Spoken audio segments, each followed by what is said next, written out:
काय केलं होतं बघा या प्रश्नामध्ये, शेताच्या 3/11 भागात गहू पेरला आणि उरलेल्या भागात हरभरा लावला, तर किती भागात हरभरा लावला? अगदी सोपं आहे, कारण एकूण शेताचे 11 भाग केलेले आहेत. पूर्ण शेत म्हणजे 11 भाग, म्हणून इथं 11/11 म्हणजे पूर्ण शेत, आणि त्याच्यातल्या 3 भागात गहू पेरलेला आहे, म्हणून 3 भागात गहू पेरला म्हणजे 11 पैकी 3 मध्ये गहू, तर किती भागात हरभरा? 8/11. हे अगदी सहज आहे, सोपं होतं. पण आता इथं बघा, लिहून घेऊ नका, पूर्ण लक्ष येतं, गणित नीट वाचायचंय.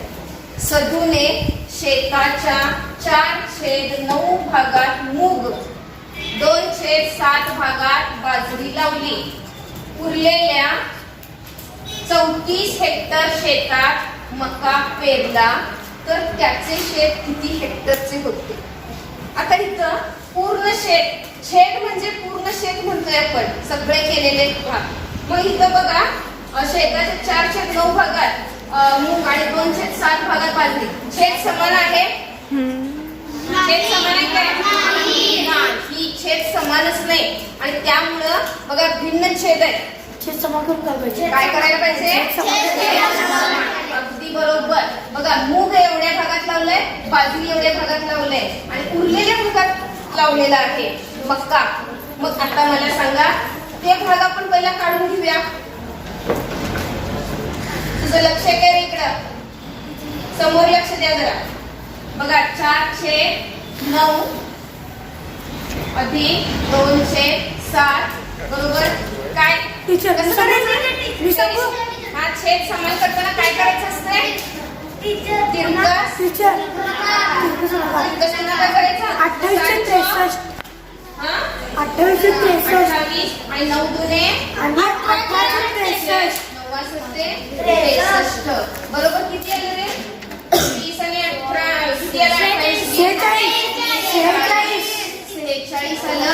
छेद 63. मग मला आता सांगा, शेत, पूर्ण शेत किती भाग केलेले पूर्ण शेताचे? 63. आणि त्यातलं 46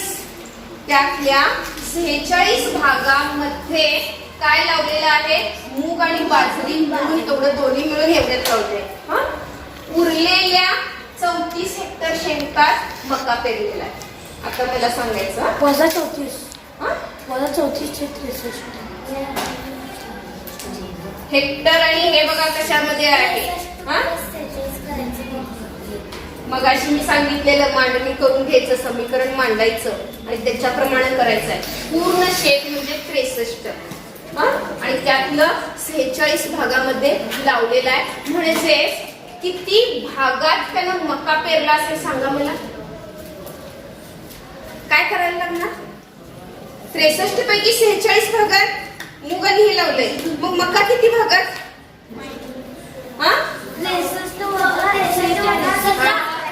किती? काय येणार? 17 भागात.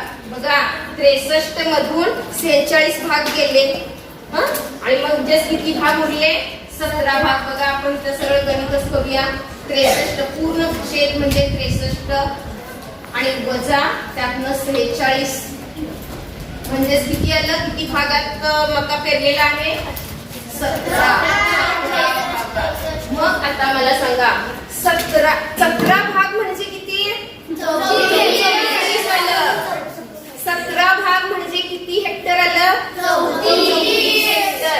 भाग आणि हेक्टर करून मगाशी जसं काढलं तसंच, भाग आणि हेक्टर. आता 17 भाग, लक्ष द्या इकडं, 17 भाग म्हणजे किती? 34 हेक्टर. मग आपल्याला काय काढायचं आहे? तर त्याचं शेत एकूण किती हेक्टरचं, म्हणजे 63 म्हणजे किती हेक्टर काढायचं आहे आपल्याला? पूर्ण शेत म्हणजे किती भाग आहे? 63. किती भाग आहे? 63. मग 63 भाग म्हणजे किती हेक्टर? कळालं काय? हे तिरकस गुणाकार हे मांडल्यावर कळते कसं केलं?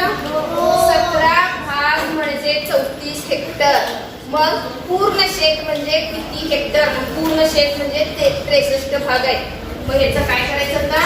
तिरकस गुणाकार 63 गुणिले 34 17. मला 17 1 17 17 गुणिले 34 63 गुणिले 3 126. 12. त्याचं संपूर्ण शेत किती हेक्टरचं आहे? 126 हेक्टर. कुणाला माहित आहे का रे 1 हेक्टर म्हणजे किती? 1 हेक्टर म्हणजे 10,000 चौरस मीटर. किंवा बघा 2.47 एकर. एकर मध्ये आपण मोजतो की नाही? जवळजवळ 2.5 एकर. जवळजवळ किती? 2.5 एकर म्हणजे 1 हेक्टर. 2.47 एकर म्हणजे 1 हेक्टर. असं त्याचं शेत किती आहे? 126 हेक्टर. समजलं कसं करायचं? समजलं? ठीक आहे. मग ह्या पद्धतीची गणितं 10 गणितं आपण एकत्र करून काय करायचं आहे? सोडवायचं आहे. मग सराव होणार आहे. आणि असे प्रश्न असतातच की नाही पेपरला? मग असा प्रश्न आल्यावर अवघड आहे असं म्हणायचं नाही. थोडं थोडं वाचत वाचत कृती करत जायचं. आपोआप उत्तर येत जाते. सोडायचं नाही. हा, हे लिहून घ्या.